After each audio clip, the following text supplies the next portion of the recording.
الحمد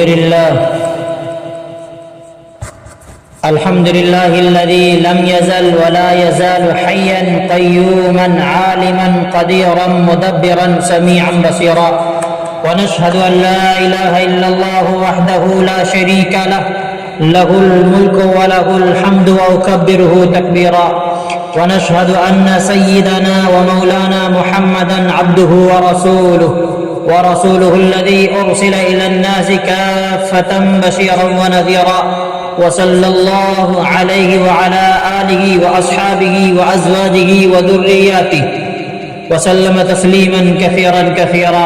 أما بعد، فيا أيها الناس، إن لكم معالم فانتهوا إلى معالمكم، وإن لكم نهاية فانتهوا إلى نهايتكم.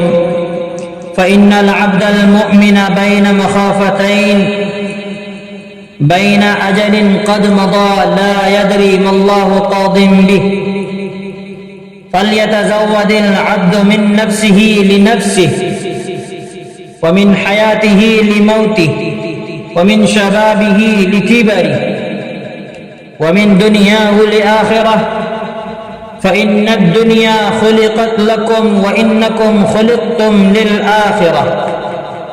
فوالذي نفسي بيده ما بعد الموت من مستعتب، ولا بعد الدنيا دار إلا الجنة أو النار. أعوذ بالله من الشيطان الرجيم. وإذا سألك عبادي عني فإني قريب أجيب دعوة الداعي إذا دعاني، فليستجيبوا لي وليؤمنوا بي لعلهم يرشدون. أقول قولي هذا وأستغفر الله لي ولكم أجمعين.